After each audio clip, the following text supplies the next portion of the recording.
Hello बच्चा party, कैसे हो आप? स्वागत है आपका हमारे YouTube channel online PCB tutorial में। तो अब इस चैनल पर पूरा का पूरा कंप्लीट 9, 10, 11, 12 का फिजिक्स, केमिस्ट्री, बायोलॉजी आने वाला है। इसलिए आप रेडी हो जाइए पढ़ने के लिए और मैं रेडी हो जाता हूं पढ़ाने के लिए। ओके, तो आज के इस लेक्चर का बात करते हैं। तो आज अपन शुरू करने वाले हैं क्लास 9 सबसे पहला चैप्टर फिजिक्स का, जिसका नाम है मोशन। ओके, तो मोशन बहुत ही इंपॉर्टेंट टॉपिक है क्योंकि यहाँ से अच्छे अच्छे क्वेश्चंस भी बनते हैं। और मोशन एक ऐसा चैप्टर है जहाँ पे आपको कंप्लीट मैकेनिक्स का जो है वो एक बेसिक नॉलेज मिलता है। ओके, तो जब तक आपके पास बेसिक नॉलेज नहीं होगा तब तक आपको फिजिक्स पढ़ने में मजा नहीं आएगा। ओके, तो अगर फिजिक्स का मजा लेना है तो बेसिक नॉलेज बहुत ही जरूरी है। ओके, जैसे कि अगर आप पढ़ रहे हैं अभी तो आपका कोई ना कोई एम तो होगा, आईआईटी, नीट, जो भी है एम तो होगा ना। तो वहाँ पे मैक्सिमम बेसिक चीज का बहुत ही ज्यादा रिक्वायरमेंट होता है। अगर आपका बेसिक कमजोर है तो बहुत प्रॉब्लम आने वाली है। ओके, तो बेसिक पे ज्यादा ध्यान देना है। तो चलिए आज अपन पूरा कंप्लीट का मोशन का जो है वो कंप्लीट बेसिक नॉलेज जो है वो ग्रहण करते हैं। ओके, सबसे पहले आज मैं जो आपको पढ़ाने वाला हूँ वो सिंपल सा चीज होगा लेकिन बहुत ही इंपॉर्टेंट होगा। ओके, तो आज जो भी मैं डिस्कस करूंगा वो कंप्लीट मोशन के बारे में होगा और कुछ अदर नॉलेज होंगे जो आपको बहुत जरूरी है। हाँ, एक बात और मैं आपको बता दूं कि जो भी मैं पढ़ाऊंगा वो 9th क्लास के लेवल से थोड़ा सा अप लेवल होगा। ओके, ताकि आपको आगे आने वाले कोई भी कंपटीशन में किसी प्रकार का प्रॉब्लम को फेस नहीं करना पड़े। ओके, तो इसीलिए मैं आपसे रिक्वेस्ट करूंगा कि आप लगातार मेरे साथ जब तक मैं पढ़ाता हूँ पढ़ते रहो। ओके, मैं तो खैर हूँ ही और आपको भी जो है मेरे साथ रहना है, पढ़ना है, तब जो है कंपटीशन बिल्कुल इजी हो जाएगा। क्योंकि बहुत सारा न्यूमेरिकल्स के साथ मैं यहाँ पे कंप्लीट थ्योरी भी करवाने वाला हूँ। ओके, तो मतलब एक तरह से नया सीरीज आने वाला है कंप्लीट सीबीएसई का वीडियोस का। ठीक है, तो चलिए बहुत हो गया बकवास, अब करते हैं शुरुआत। चलिए शुरू करते हैं। तो मेरे बच्चे, मोशन का सबसे पहला टॉपिक मैं आपको बताने वाला हूं जिसका नाम है फिजिकल साइंस। आपने फिजिक्स का नाम सुना होगा, भली भांति आपने सुना होगा, पूर्णतः आपने सुना होगा फिजिक्स किसे कहते हैं। लेकिन फिजिकल साइंस एक नया वर्ड आ रहा है, फिजिकल साइंस। देखो, फिजिकल साइंस और फिजिक्स में बहुत ही माइनर डिफरेंस है। ओके, ये डिफरेंस को जो है आपको ध्यान रखना है। देखो, फिजिकल साइंस का मतलब क्या होता है? Physical science is already science. Physical science is a science, but in which we study about the behavior and properties of non-living things. Okay, जितने भी non-living things हैं उसके behavior और properties के बारे में जब हम लोग स्टडी करते हैं उसी को क्या बोलते हैं अपन? फिजिकल साइंस बोलते हैं। ओके, अगर बात करता हूं मैं फिजिक्स का तो बहुत इंपॉर्टेंट टर्म है फिजिक्स। आपको फिजिक्स के बारे में थोड़ा ध्यान से देखना होगा। ये जो फिजिक्स भैया हैं, फिजिक्स ये बहुत इंपॉर्टेंट है। एक्चुअली ग्रीक का बात करते हैं, ग्रीक का, तो ग्रीक में जो है फिजिक्स को अपन नेचर के नाम से बुलाया जाता है। ओके, नेचर इन ग्रीक जो है वो नेचर कहा जाता है फिजिक्स को। तो अगर मैं बात करता हूं यहाँ का जो आप अभी स्टडी कर रहे हो, तो यहाँ पे फिजिक्स को अपन फिजिक्स ही बोलते हैं, लेकिन थोड़ा ध्यान से समझना, ये बहुत इंपॉर्टेंट चीज है। देखो, physics is the branch of science, no doubt. Physics जो है ब्रांच है किसका? साइंस का। जैसे केमिस्ट्री है, जैसे बायोलॉजी है, these three, physics, chemistry and biology are the branch of science in which one is the physics. Okay, so physics is the branch of science in which we study about the natural law. ध्यान रखना, natural law and their manifestation in natural phenomenon. मतलब प्राकृतिक में जो घटना घटित हो रही है, जो घटना घट रही है, उसके बारे में जो हम लोग स्टडी कर रहे हैं, दैट इज द फिजिक्स। बात समझ में आया? सिंपल से यहाँ पे बात है, जो भी नेचर में फिजिकल फिनोमेना हो रहा है, नेचुरल फिनोमेना हो रहा है, उसके बारे में स्टडी करने को क्या कहते हैं अपन? फिजिक्स कहते हैं। आई थिंक ये बात, दोनों बात, फिजिकल साइंस और फिजिक्स आपको समझ में आया होगा। ओके, ये दोनों का डेफिनेशन नीचे आ रहा होगा। अगर आप लिखना चाहते हो तो इसे जरूर लिखना। ओके, जरूर लिखना मेरे बच्चे। हाँ जी, तो आगे बढ़ते हैं और आगे आते हैं एक बहुत ही इंटरेस्टिंग टॉपिक पे, क्योंकि हम लोग स्टार्ट क्या किए हैं अभी, मोशन। ओके, तो मोशन के बारे में हम लोगों को पूरा डिटेल्स जानना होगा। तो मोशन में सबसे पहले जो टॉपिक का बात करने वाले हैं, इंपॉर्टेंट टॉपिक का, ये सब तो ऐसी नॉलेज ग्रहण करना था आपको छोटा सा कि फिजिकल साइंस और फिजिक्स में क्या होता है, क्योंकि मैंने आपको स्टार्ट किया फिजिक्स, तो फिजिक्स के बारे में जानना तो बनता है ना यार।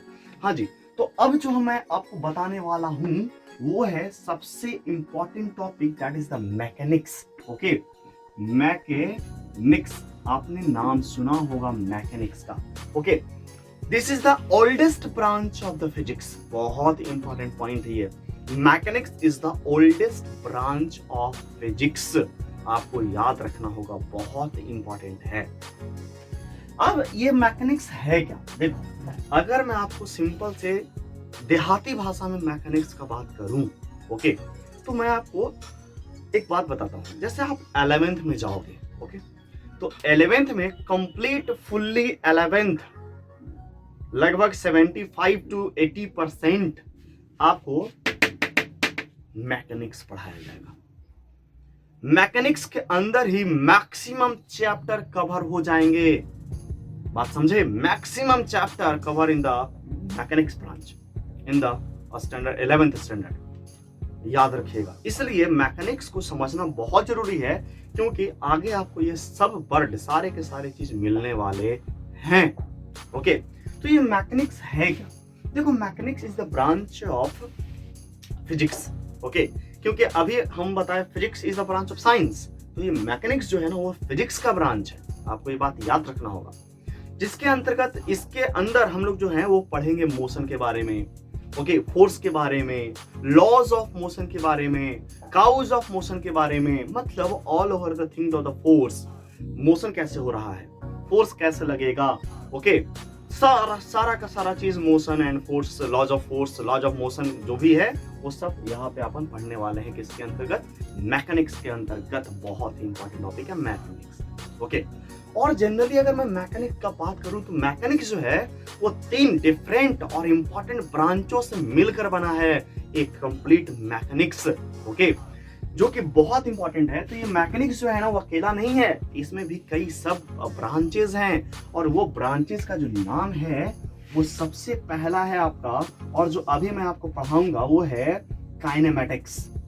ओके, ये kinematics is the very important branch of the mechanics और द फिजिक्स। ओके, एंड उसके बाद जो मैं आपको पढ़ाऊंगा that is the dynamics. Okay, and last one is the statics.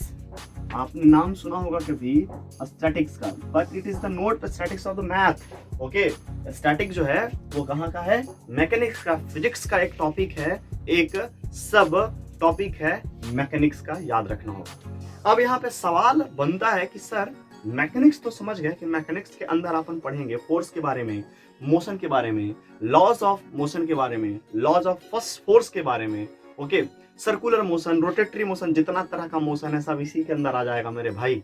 Okay, लेकिन यहाँ पे जो तीनों ब्रांच आपने यहाँ पे बांट रखा है मैकेनिक्स का, तो हर एक ब्रांच का तो एक अपना क्वालिटी होगा। बिल्कुल सही, हर एक ब्रांच का एक अपना क्वालिटी है। ओके, इसके अंदर अलग चीज पढ़ेंगे अपन, इसके अंदर अलग चीज पढ़ेंगे अपन, और इसके अंदर अलग चीज पढ़ेंगे अपन। यहाँ पे बात क्या है कि ये आपको पढ़ना नहीं है, पढ़ना आपको ये दोनों है। ओके, तो अब सवाल है कि काइनेमेटिक्स के अंदर अपन क्या पढ़ेंगे, डायनेमिक्स के अंदर अपन क्या पढ़ेंगे, और स्टैटिक्स के अंदर अपन क्या पढ़ने वाले हैं, जो मैं पूरा आपको कंप्लीट बताता हूं। आप बस देखते रहो, और अगर आपको वीडियो अच्छा लग रहा हो, इंटरेस्ट लग रहा हो पढ़ने में, तो एक लाइक का बटन जरूर दबा देना, और अभी तक सब्सक्राइब नहीं किया है तो सब्सक्राइब भी कर लेना। कौन सा? सब्सक्राइब वाले लाल बटन को दबाकर। ओके, चलिए जी, अब आइए इधर काइनेमेटिक्स भैया के पास आते हैं और पूछते हैं भाई साहब आप क्या क्या करते हो? तो काइनेमेटिक्स भैया बोलेंगे कि देखो, काइनेमेटिक्स जो है, मैं जो हूँ वो एक ब्रांच हूँ, एक शाखा हूँ। किसका शाखा हूँ? मैकेनिक्स का। मतलब kinematics is the branch of mechanics in which we study about देखो, हम लोग यहाँ पे पढ़ेंगे स्पीड के बारे में। ओके, हम लोग यहाँ पे पढ़ेंगे वेलोसिटी के बारे में, हम लोग यहाँ पे पढ़ेंगे एक्सेलरेशन के बारे में, ओके। हम लोग यहाँ पे पढ़ेंगे डिस्टेंस के बारे में, हम लोग यहाँ पे पढ़ेंगे डिस्प्लेसमेंट के बारे में। मतलब यहाँ पे अपन जो भी पढ़ने वाले हैं जिसमें किसी प्रकार का फोर्स का कोई रोल नहीं होगा, okay. Without the reference of force हम लोग जो भी स्टडी करेंगे वो किस में होगा, काइनेमेटिक्स में होगा। मतलब हम लोग काइनेमेटिक्स में जानेंगे कि अगर कोई गाड़ी चल रही है तो कितना स्पीड से चल रही है, कितने समय में वहां तक पहुंचेगी, कितना दूर वहां जाने में कितना दूर डिस्टेंस है, कितना वेलोसिटी से है, कितना एक्सेलरेशन प्रोड्यूस करेगा। मतलब all over the thing of the speed, velocity, distance, time, uniform, non uniform, सारा का सारा चीज अपन किसमें पढ़ने वाले हैं, काइनेमेटिक्स में पढ़ने वाले हैं। लेकिन यहाँ पे 1% भी फोर्स का जिक्र नहीं होगा कि आखिर मोशन हो रहा है तो कैसे हो रहा है, यहाँ पे कोई जिक्र नहीं होगा किसमें, काइनेमेटिक्स में, ओके। मैं फिर से बोल रहा हूं, without the reference of force, बिना फोर्स का जो बात होता है मोशन में, that is the kinematics, okay. जिसमें अपन पढ़ोगे जो हम लोग पढ़ने वाले हैं वो है सबसे पहला जो मोशन, कंप्लीट मोशन का स्टडी करेंगे इसमें, ओके। लेकिन जैसे ही आप आते हो डायनेमिक्स में, तो डायनेमिक्स में विदाउट फोर्स कोई बात होगा ही नहीं। यहाँ पे हम लोग बात करेंगे कि कितना फोर्स लगेगा तो कोई बॉडी कितना आगे जाएगा, ओके। मतलब कंप्लीट जो है फोर्स का बात जो अपन करने वाले हैं वो किसमें करेंगे, डायनेमिक्स में करने वाले हैं, ओके। एंड डायनेमिक्स भैया is the also branch of mechanics भैया, बात समझ में आया। तो ये जो डायनेमिक्स है ये भी किसका ब्रांच है, मैकेनिक्स का है। तो आप पूछते हैं डायनेमिक्स से कि भाई साहब आप क्या क्या करते हो, काइनेमेटिक्स भाई साहब तो बता दिए कि हम ये करते हैं, अब तुम भी बता दो कि तुम क्या क्या करते हो। तो सबसे पहली बात कि हम लोग जो भी पढ़ने वाले हैं डायनेमिक्स में वो हम लोग फोर्स के अंतर्गत, मतलब रिलेटेड टू फोर्स पढ़ने वाले हैं। और सबसे पहला जो अपन पढ़ेंगे यहाँ पे, that is the laws of motion, laws of motion, okay. और लॉज ऑफ मोशन में आता है न्यूटन्स लॉज, याद होगा आपको न्यूटन्स का नियम, न्यूटन का फर्स्ट नियम, सेकेंड नियम, थर्ड नियम, ओके। तो सब फोर्स पे डिपेंड है, दैट इज द डायनेमिक्स। मतलब टोटल चीज हम लोग डायनेमिक्स में जो पढ़ेंगे वो क्या है, कंप्लीट अबाउट द फोर्स। बात समझ में आया। अब आइए स्टैटिक्स भैया के पास। एक्चुअली 3 भैया हैं और तीनों के पिताजी कौन हैं, मैकेनिक्स चाचा हैं, ओके। तो मैकेनिक्स चाचा जो हैं वो काइनेमेटिक्स और डायनेमिक्स और स्टैटिक्स को उत्पन्न किए हैं। तो ये दोनों भाई साहब के बारे में तो आप समझ गए। अब लास्ट वाले छोटे वाले भाई साहब हैं लेकिन बहुत मोटे हैं, है ना। इनके बारे में जो है समझना बहुत ही कठिन है, थोड़ा ध्यान से समझिएगा। मैं आपको आसान भाषा में समझाने का कोशिश करता हूँ। अब देखो स्टैटिक्स क्या होता है। एक्चुअली स्टैटिक्स एक ऐसा टॉपिक है, एक ऐसा ब्रांच है मैकेनिक्स का जिसमें अपन पढ़ेंगे किसके बारे में, हम लोग पढ़ेंगे मोशन के बारे में, हम लोग पढ़ेंगे मतलब हर कुछ के बारे में पढ़ेंगे। लेकिन यहाँ पे एक इम्पॉर्टेंट इसलिए आ जाता है कि आपको पता होगा स्टैटिक मतलब होता है रेस्ट, ओके। स्टैटिक मतलब क्या होता है, रेस्ट। कोई भी चीज को हम फोर्स लगा रहे हैं, बहुत तेजी से फोर्स लगा रहे हैं, बहुत तेजी से फोर्स लगा रहे हैं। आपको पता होगा कि मान लो दिस इज द डस्टर और इस पे मैंने अगर फोर्स लगाया तो ये डस्टर मूव करेगा। क्यों मूव किया, क्योंकि मैंने इस पे फोर्स लगाया। क्यों मूव किया, क्योंकि मैंने इस पे फोर्स लगाया। अरे बात समझ रहे हो ना। तो ऐसा कब होगा, जब हम बहुत सारा फोर्स लगाएंगे लेकिन कोई मोशन नहीं होगा, ओके। हम बहुत सारा फोर्स लगा रहे हैं लेकिन किसी प्रकार का कोई मोशन नहीं हो रहा है, and that is the statics. तो स्टैटिक्स आपको हायर क्लासेस जैसे बीटेक में आप जाओगे, थोड़ा सा 11th-12 में पढ़ना, 11th में पढ़ना रहता है थोड़ा सा, बहुत ही कम, ओके, ना के बराबर। जैसे बीटेक में आप जाओगे और आप अगर सिविल इंजीनियरिंग का कोर्स करते हो जिसमें पुल वगैरह बनाया जाता है, जैसे तो होता क्या है कि जैसे मान लो कोई पुल बन रहा है, ओके, क्रॉसिंग ब्रिज जो होता है, तो ब्रिज पे लगातार दिन भर हजारों गाड़ियां पास होती है। कितना फोर्स लगता होगा उस पुल पे, लगता होगा ना। बट फोर्स रिमेन्स स्टैटिक, मतलब वो हमेशा शांत रहता है, स्थिर रहता है। फोर्स लगने के बावजूद भी अस्थिर रहता है। तो जो भी हम लोग फोर्स लगाने के बावजूद भी कोई चीज स्थिर होता है उसके बारे में जब बात करने वाले हैं अपन, किसके बारे में, किसके अंतर्गत, स्टैटिक्स के अंतर्गत, जो भी हम लोगों को पढ़ना बिल्कुल नहीं है, ये समझना होगा आपको। मतलब इस भाई साहब को घर से निकाल दिया गया, ओके, और ये दोनों बढ़िया थे, अच्छा थे, इंटरेस्ट थे, इनमें इंटरेस्ट था, अच्छे अच्छे गीत गाते थे, अच्छे अच्छे गाना सुनाते थे, इसलिए इनको जो है अपन रख लिए, और ये भाई साहब बहुत गाली देते थे, इनको निकाल दिए। तो चलिए, अब आपको ये तीनों समझ में आ गया होगा, तीनों का डेफिनेशन नीचे आ रहा होगा। आपसे रिक्वेस्ट है, सब आपको लिखना है कॉपी में कि what is the mechanics, what is kinematics, what is dynamics and what is statics. Total चीज आपके कॉपी में होना चाहिए, समझे मेरे बच्चे? हाँ जी, तो ये चीज आपको समझ में आ गया होगा। अब बात करते हैं exactly what is motion. Motion क्या होता है? ओके, तो जल्दी से वीडियो पॉज करके जो भी डेफिनेशन है उसको लिख लो, फिर आते हैं अपन मोशन। तो मोशन से पहले अपन जानते हैं रेस्ट के बारे में। रेस्ट नाम तो सुना होगा आपने, कभी रेस्ट किया है कि नहीं? ओके, जब रेस्ट करते हो तो क्या अनुभव करते हो?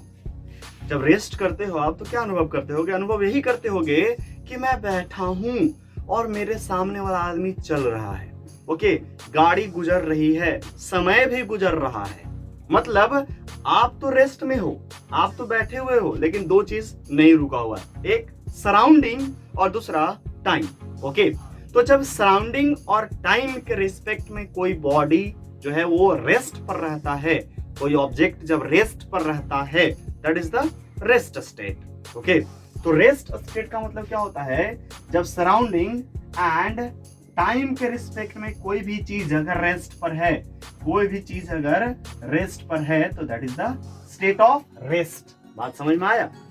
इसमें कोई लंबा लिफाफा वाला बात नहीं है। और सिंपल सा अगर बात करते हैं मोशन में, तो मोशन क्या होता है? वही चीज होता है कि अगर कोई भी ऑब्जेक्ट जो है वो सराउंडिंग के रिस्पेक्ट में और मोशन के रिस्पेक्ट, टाइम के रिस्पेक्ट में अगर अपना पोजीशन चेंज करता है तो क्या कहलाएगा? वो मोशन कहलाएगा। ओके, तो रेस्ट अपना पोजीशन चेंज नहीं करेगा सराउंडिंग के साथ और टाइम के साथ, लेकिन मोशन में जो है वो सराउंडिंग के साथ और टाइम के साथ बॉडी का या ऑब्जेक्ट का पोजीशन जो है वो क्या होगा? चेंज होगा। That is the motion. Simple सी बात है यार, फालतू फालतू चीज ये सब भी हमसे जानोगे क्या तुम लोग? ओहो, कोई बात नहीं।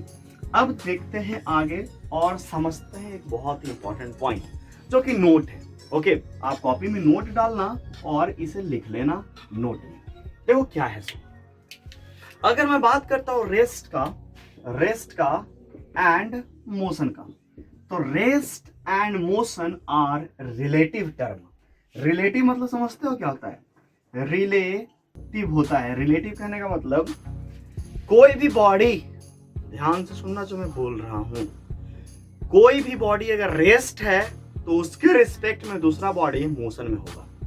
ओके, और अगर कोई भी बॉडी मोशन में है तो उसके रिस्पेक्ट में कोई बॉडी रेस्ट में हो सकता है। मतलब ऑलरेडी एक रिलेशन है कि रिलेशन कैसे है, क्योंकि अगर कोई ऑब्जेक्ट रेस्ट में है तो अगला मोशन में है, तो मोशन वाले को क्या लग रहा है कि ये रेस्ट में है, और रेस्ट वाले को क्या लग रहा है कि वो मोशन में है। That is frame of reference. अभी जानेंगे अपन फ्रेम ऑफ रेफरेंस क्या होता है, पॉइंट ऑब्जेक्ट क्या होता है, अभी सब समझने वाले। पहले समझो रिलेटिव टर्म है। रिलेटिव टर्म मतलब कि अगर एक चीज बताता हूं मैं, थोड़ा ध्यान से सुनिए। दुनिया में या वर्ल्ड में या यूनिवर्स में ऐसा कोई चीज नहीं है जहां पर कोई भी चीज बॉडी रेस्ट में हो सकता है या कोई बॉडी मोशन में हो सकता है, एक्सेप्ट ब्लैक होल। क्योंकि ऐसा कहा जाता है कि ब्लैक होल में जाने के बाद टाइम जो है वो रुक सा जाता है। टाइम रुक सा जाता है कहने का मतलब, जैसे मान लो कि अभी कोई व्यक्ति जो है, कोई आदमी जो है धरती पर है, ओके, और कोई दूसरा व्यक्ति है जो ब्लैक होल में चला गया, ओके, और ब्लैक होल से बहुत दिनों के बाद यहाँ पे आएगा तो उसको क्या, वहां जो है सो ही रहेगा, वहां कोई चेंजेस नहीं होगा। लेकिन जब वहां से फिर ब्लैक होल से जब धरती पर आएगा तो लगभग 100 साल गुजर गए होंगे, तो वहां पे टाइम रुक सा जाता है ब्लैक होल में, लेकिन यहाँ पर कोई भी टाइम रुकता नहीं है। ओके, ब्लैक होल बहुत ही खतरनाक टॉपिक है यार। ओके, अगर आप इंटरेस्टेड हो तो मैं बताने के लिए तैयार हूँ। ओके, ऐसे बहुत सारे चीज हैं जो अवेलेबल हैं हर जगह पे। तो कभी भी कोई चीज एब्सोल्यूट रेस्ट में भी नहीं होता और कोई चीज कभी भी मोशन में कोई भी चीज जो है कोई भी, अरे यार क्या कर रहे हैं, कोई भी बॉडी जो है वो कंप्लीटली रेस्ट में कभी भी नहीं होता है, याद रखिएगा। कभी भी कोई बॉडी रेस्ट में नहीं होता है, आपको ये बात जो है वो याद रखना है। ओके, तो रेस्ट और मोशन का डेफिनेशन लिख लीजिएगा, ये नोट लिख लीजिएगा कि rest and motion are the relative term. Okay, एक दूसरे के रिलेटिव होते हैं। अब आते हैं अपन बात करते हैं फ्रेम ऑफ रेफरेंस का। जल्दी से इसे लिखो, उसके बाद हेडिंग डालना छोटा सा, फ्रेम ऑफ रेफरेंस। मून से जब देखेंगे किसी व्यक्ति को जो धरती पर है, तो क्या लगेगा कि वो व्यक्ति रोटेट कर रहा है। क्यों? क्योंकि अर्थ कंटिन्यूअस रोटेट कर रहा है। ओके, ये जो अर्थ है वो लगातार रोटेट कर रहा है, मूव कर रहा है, मोशन में है। तो आपको चंद्रमा से क्या दिखेगा, ये व्यक्ति भी क्या कर रहा है, रोटेट कर रहा है। लेकिन जब दो व्यक्ति पृथ्वी पर ही उपस्थित हैं, तो इसके रिस्पेक्ट में ये व्यक्ति क्या है, रेस्ट पर है। ओके, तो यहां से ऑब्जर्व, थोड़ा ध्यान समझना, ऑब्जर्व कौन किया, सॉरी, यहां से ऑब्जर्व कौन किया, ऑब्जर्व मतलब देखा कौन, ऑब्जर्विंग पॉइंट कौन सा है वो ध्यान रखना है। तो जब मून पर था और जब धरती पर देख रहा था, तो ऑब्जर्व कहां से किया जा रहा था, मून से। This is the observing point. इसलिए जो फ्रेम ऑफ रेफरेंस जो हमारा हो गया वो कौन सा हो गया, मून हो गया। ओके, जहां से चीजों को ऑब्जर्व किया जाता है वही क्या कहलाता है, फ्रेम ऑफ रेफरेंस कहलाता है। तो अगर हम अर्थ का बात करते हैं, तो ये व्यक्ति इसको ऑब्जर्व कर रहा था, मतलब ऑब्जर्वर था। ये ऑब्जर्वर ये था जो कि ऑब्जर्व कर रहा था किसको, इसको। तो ऑब्जर्व क्या किया, ये व्यक्ति क्या चीज में है, रेस्ट में। तो ये हो गया फ्रेम ऑफ रेफरेंस। जैसे आप मुझे देख रहे हो कि मैं पढ़ा रहा हूं और पढ़ाते पढ़ाते मैं मोशन कर रहा हूं, तो आप हुए फ्रेम ऑफ रेफरेंस, क्योंकि आपके रिस्पेक्ट में मैं मोशन में हूं, मोशन कर रहा हूं। ओके, तो जो फ्रेम ऑफ रेफरेंस जो ऑब्जर्विंग पॉइंट है वो आप हुए और मैं मूविंग पॉइंट हुआ। बात समझ में आया? तो फ्रेम ऑफ रेफरेंस वो होता है जहां से चीजों को ऑब्जर्व किया जाता है। बात समझ में आया? ओके, तो ये है फ्रेम ऑफ रेफरेंस। देखो, अगर 12 में जाओगे तो वहां पे फ्रेम ऑफ रेफरेंस का अलग अलग, 11th में जब जाओगे तो वहां पे फ्रेम ऑफ रेफरेंस का अलग अलग कहानियां आपको सुनाया जाएगा। ओके, अलग अलग फ्रेम ऑफ रेफरेंस वहां पे ऑब्जर्व किया जाता है ताकि क्वेश्चंस को आसानी से सॉल्व किया जाए। बात समझे? बहुत सारा चीजें हैं जी जो पढ़ना रहता है अपन को आगे, बहुत सारा चीजें है। अभी 9th है, उतना मत दिमाग खराब करो, तो दिमाग जो है प्रेशर कुकर की तरफ फट जाएगा। फिर कहोगे सर आपने तो फोड़ दिया मेरा दिमाग। ऐसा नहीं है, आराम से स्थिर होकर धीरे धीरे चीजों को जो है वो पढ़ो। तो आपको क्या समझ में आया, फिजिकल साइंस, फिजिक्स आपको समझ में आया होगा, रेस्ट मोशन आपको समझ में आया, फ्रेम ऑफ रेफरेंस क्या होता है। ओके, तो ये चीज आप समझ गए, आपने लिख भी लिया होगा, जो भी आ रहा होगा फ्रेम ऑफ रेफरेंस का डेफिनेशन वो आपको लिखना भी है। अब अपन आगे बात करते हैं मोशन का। अब मोशन हम लोग पढ़ने वाले हैं 1D प्लेन में, 2D प्लेन में, 3D प्लेन में। ओके, तो यहाँ पे according to frame of reference 3 प्रकार का मोशन है, 1D, 2D एंड 3D। ठीक है, तो तीनों के बारे में बहुत ही अच्छा से पढ़ते हैं। ध्यान रखना, वीडियो को स्किप मत करना। अब जो है वो मेन पॉइंट शुरू हो गया है। ओके, तो अब जो है बहुत ही कंसंट्रेट होके इस वीडियो को देखना कि अब क्या होने वाला है। 1D, 2D और 3D बहुत इंपॉर्टेंट है। ठीक है, तो चलिए उसको भी सीख लेते हैं। मेरे बच्चे, मैंने आपसे कहा था कि अगर नहीं पढ़ोगे तो पछताओगे, इसलिए मेरे बच्चे पढ़ा करो। तो चलिए आइए मेरे बच्चे, अब सीखते हैं 1D, 2D and 3D motion के बारे में। लेकिन मोशन पढ़ाने से पहले मैं आपको कुछ नॉलेज देना चाहता हूँ कोऑर्डिनेट्स का। ओके, ये कोऑर्डिनेट क्या होते हैं? देखो, हमारे जीवन में 3 कोऑर्डिनेट है जो कि आपको पढ़ना है। ओके, और 3 ही कोऑर्डिनेट होता ही है जनरली, जिसके बारे में अपन स्टडी करते हैं। ओके, तो वो कोऑर्डिनेट कौन कौन सा है? सबसे पहले आपको मैं बता दूं कि there are 3 coordinates and these are the y coordinate, x coordinate and z coordinate। समझ में आया मेरे बच्चे? ओके, ये आपको मैं बहुत ही बारीकी से समझाता हूँ, थोड़ा ध्यान रखना। देखो, ये तीनों जो कोऑर्डिनेट है ये बहुत इंपॉर्टेंट कोऑर्डिनेट है। एक्चुअली एक्स, वाई और जेड ये 3D को रिप्रेजेंट करता है। 3D को, दिस इज द 3D, ये 3D को रिप्रेजेंट कर रहा है, क्योंकि अगर आप लिनियर सिंपल सा 1D का बात करोगे तो केवल 1D में केवल 1 कोऑर्डिनेट आएगा, 2D में जो है वो 2 कोऑर्डिनेट आएगा, ओके, और 3D में है जो 3 कोऑर्डिनेट्स आ जाएंगे। अब ये कोऑर्डिनेट्स क्या है थोड़ा समझना। देखो, कोऑर्डिनेट जो है वो डिसाइड करता है position of the object, okay. अगर किसी ऑब्जेक्ट का एक कोऑर्डिनेट में पोजीशन चेंज हो रहा है विद पासेज ऑफ टाइम, किसी भी ऑब्जेक्ट का अगर टाइम के साथ एक कोऑर्डिनेट में परिवर्तन या चेंज हो रहा है, that is the 1D motion, 1D motion, okay. और इसका बहुत ही अच्छा एग्जांपल है train move in straight line, okay. कोई बॉल अगर ऊपर से नीचे गिराओगे तो डाउनवर्ड मोशन, अपवर्ड मोशन, ये सब किसका एग्जांपल है? 1D मोशन का है, क्योंकि नीचे आने में भी केवल एक कोऑर्डिनेट लगेगा, ऊपर जाने में भी केवल एक कोऑर्डिनेट लगेगा, आपको स्ट्रेट सीधा जाने में भी केवल एक ही कोऑर्डिनेट का बात हम लोग करेंगे, ओके। तो केवल एक कोऑर्डिनेट में अगर चेंज हो रहा है विद पासेज ऑफ टाइम तो उस तरह के मोशन को क्या कहते हैं? 1D one dimensional motion. आया मेरे बच्चे समझ में? अब आते हैं 2D मोशन। सिंपल सी बात है, जब 1 डायमेंशन में 1 कोऑर्डिनेट चेंज हो रहा है तो 2 डायमेंशनल मोशन में 2 कोऑर्डिनेट चेंज होंगे, सिंपल सी बात है, ओके। जब x चेंज हो रहा था तो 1D, या सिंपल सा y होता तो 1D, या सिंपल सा z होता तो 1D।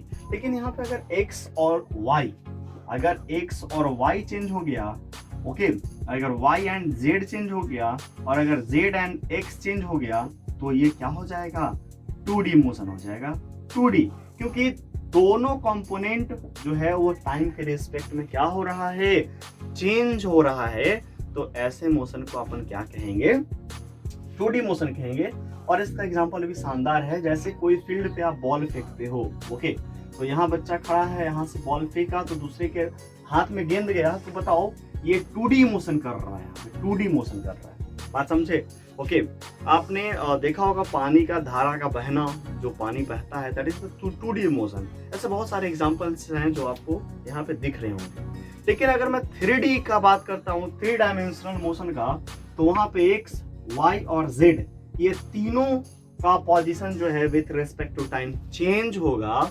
और ऐसे मोशन को जब तीनों का तीनों कोऑर्डिनेट टाइम के रेस्पेक्ट में चेंज होता है, ऐसे मोशन क्या कहलाता है? 3D मोशन कहलाता है। और इसका बहुत ही अच्छा एग्जांपल है हवाई जहाज का उड़ना, ओके, रॉकेट लॉन्चिंग, ये सब जो है वो जो स्पेस में जो पक्षी वगैरह उड़ते रहते हैं, वो सब all the example of the 3D motion, okay. तो ये 1D मोशन, 2D मोशन और 3D मोशन के बारे में आपको समझ में आया होगा कि ये मोशन जो है 3 प्रकार से कैसे है according to their coordinates, okay. जब एक कोऑर्डिनेट में चेंज होगा तो केवल 1D, 2 कोऑर्डिनेट चेंज होंगे विद रिस्पेक्ट टू टाइम तो 2D, एंड जब तीनों कोऑर्डिनेट में चेंज होगा तो 3D। बात समझ में आया?